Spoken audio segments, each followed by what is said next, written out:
UDF നിലപാടിൽ നിന്ന് വ്യത്യസ്തമായി കേന്ദ്ര വഖഫ് ഭേദഗതി ബില്ലിനെ പിന്തുണച്ചു ഫ്രാൻസിസ് ജോർജ് എം.പി. രംഗത്ത്.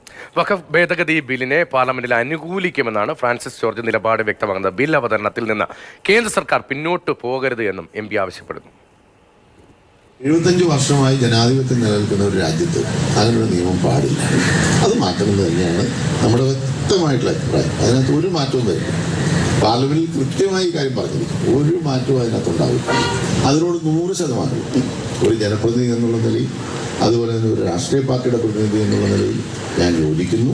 എൻ്റെയും എൻ്റെ പാർട്ടിയുടെയും വ്യക്തമായ സുവ്യക്തമായിട്ടുള്ള നിലപാടതാണ്. ആ നിലപാട് ഞങ്ങൾ പാർലമെന്റിൽ ഈ നിയമം ചർച്ചയ്ക്ക് വരുന്നത് വ്യക്തമാക്കിയിരിക്കും. അത് നമ്മൾ പിന്തുണച്ചിരിക്കുക. ആദ്യ സംശയ കാര്യത്തിൽ റിയ ബേബി വിവരങ്ങളുമുണ്ട്. വലിയ രാഷ്ട്രീയമായി വലിയ ചർച്ചകൾക്ക് തുടക്കമിടുന്ന ഒരു പ്രതികരണമാണ് ഫ്രാൻസിസ് ജോർജിന്റെ ഭാഗത്തുണ്ടായിരുന്നത്. പ്രത്യേകം നമ്മൾ നേരത്തെ പറഞ്ഞ സോഷ്യൽ എഞ്ചിനീയറിംഗ് ഒക്കെ വളരെ തന്ത്രപൂർവ്വം LDF UDF പയറ്റുന്നതിനിടയിൽ ഇവിടെ മാറി മരിക്കുന്ന കമ്മ്യൂണിക്കേഷൻ ഒക്കെ ഉണ്ട്. ആ ഇക്വേഷൻ്റെ ഒക്കെ പശ്ചാത്തലത്തിൽ വളരെ പ്രധാനപ്പെട്ടൊരു നിലപാടാണ് വിശദീകരിച്ചിരിക്കുന്നത്. റിയ, ഏത് പരിപാടിയിലായിരുന്നു ഇങ്ങനൊരു നിലപാട് പറയാനുള്ള സാഹചര്യം എന്തായിരുന്നു? രതീഷ്, ഇത് മുനമ്പം സമരവേദിയിൽ തന്നെയാണ് 101ാം ദിവസം, സമരത്തിന്റെ 101ാം ദിവസം ഫ്രാൻസിസ് ജോർജ് MP ആ പരിപാടിയിൽ പങ്കെടുക്കാനായി മുനമ്പത്തെത്തുകയായിരുന്നു. അവിടെ പ്രസംഗിച്ചപ്പോഴാണ് വഖഫ് ഭേദഗതി ബില്ലുമായി ബന്ധപ്പെട്ട് നിർണായകമായ പ്രസ്താവന നടത്തിയിരിക്കുന്നത്. വഖഫ് ഭേദഗതി ബിൽ പാർലമെന്റിൽ എത്തുമ്പോൾ താനും തന്റെ പാർട്ടിയും അതിനെ പിന്തുണയ്ക്കും.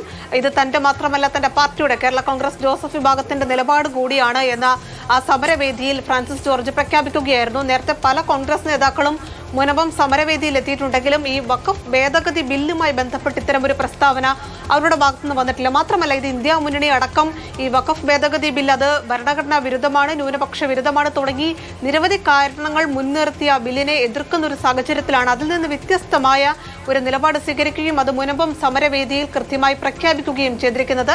ഫ്രാൻസിസ് ജോർജിന്റെ പ്രസ്താവന മുനമ്പം സമരവേദിയിൽ നടന്നപ്പോൾ വലിയ കയ്യടിയോടെ ഈ വേദിയിൽ ഉണ്ടായിരുന്നവർ അത് സ്വീകരിക്കുകയും ചെയ്തിട്ടുണ്ട്. വലിയ പിന്തുണ അതുമായി ബന്ധപ്പെട്ട് അവർ ഇങ്ങനെ ഒരു ശക്തമായ നിലപാട് സ്വീകരിച്ചു. അത് മറ്റാർക്കത് പറയാൻ കഴിയും തുടങ്ങിയ തരത്തിൽ അവർ അതിനെ ഏറ്റെടുക്കുകയും ചെയ്തിട്ടുണ്ട്. എന്തായാലും ഇനി ഇതിനെ എങ്ങനെയാണ് UDF നേതൃത്വം കാണുന്നത്, അവരുടെ നിലപാട് എന്താണ് എന്നുള്ളതാണ് ഇനി കാത്തിരുന്ന് കാണേണ്ടത്. എന്തായാലും ഫ്രാൻസിസ് ജോർജ് കൃത്യമായി തന്നെ ആ പ്രസംഗത്തിൽ പറയുന്നുണ്ട്, പാർലമെന്റിൽ വഖഫ് ഭേദഗതി ബില്ല് വരുമ്പോൾ താൻ അതിനെ പിന്തുണയ്ക്കും. അത് ജനാധിപത്യ രീതിയാണ്, മര്യാദയാണ്. ഇത് തന്റെ മാത്രമല്ല, കേരള കോൺഗ്രസ് ജോസഫിന്റെ കൂടി നിലപാടാണ് എന്ന് പറഞ്ഞുകൊണ്ടാണ് ആ പ്രസംഗം മുനമ്പം വേദിയിൽ അവസാനിപ്പിക്കുന്നത്. അല്ല റിയ, ഇപ്പൊ അങ്ങനെ ഒരു സമരവേദിയിൽ സ്വാഭാവികമായിട്ടും പ്രതിഷേധക്കാർ പ്രതീക്ഷിക്കുന്ന ഒരു നിലപാടാണ് ഫ്രാൻസിസ് ജോർജിന്റെ ഭാഗത്തുനിന്നുണ്ടായത്. പക്ഷേ രാഷ്ട്രീയപരമായി അത് മുന്നണിയിൽ അത് ഇനി എന്തൊക്കെ തർക്കങ്ങൾക്കും അല്ലെങ്കിൽ വലിയ ചർച്ചകൾക്കും ഇടവയ്ക്കുമെന്ന കാര്യം കൂടി അദ്ദേഹത്തിന് അറിയാമായിരിക്കും. ഇതൊരു പെട്ടെന്നുള്ളൊരു പ്രതികരണമായിട്ടല്ലല്ലോ, വളരെ ആലോചിച്ചുറച്ച് ഇനി അങ്ങോട്ടുള്ള രാഷ്ട്രീയ ചർച്ചകൾ കൂടി ഇത് കാരണമാകുമെന്ന് അദ്ദേഹത്തിനും അറിയാമായിരിക്കുമല്ലോ. അതെ, UDF-വുമായി ബന്ധപ്പെട്ട് കോൺഗ്രസിന്റെയും ഒക്കെ പല നേതാക്കളും മുനമ്പം സമരവേദിയിൽ എത്തിയതാണ്. പ്രതിപക്ഷ നേതാവ് അടക്കം എത്തിയതാണ്.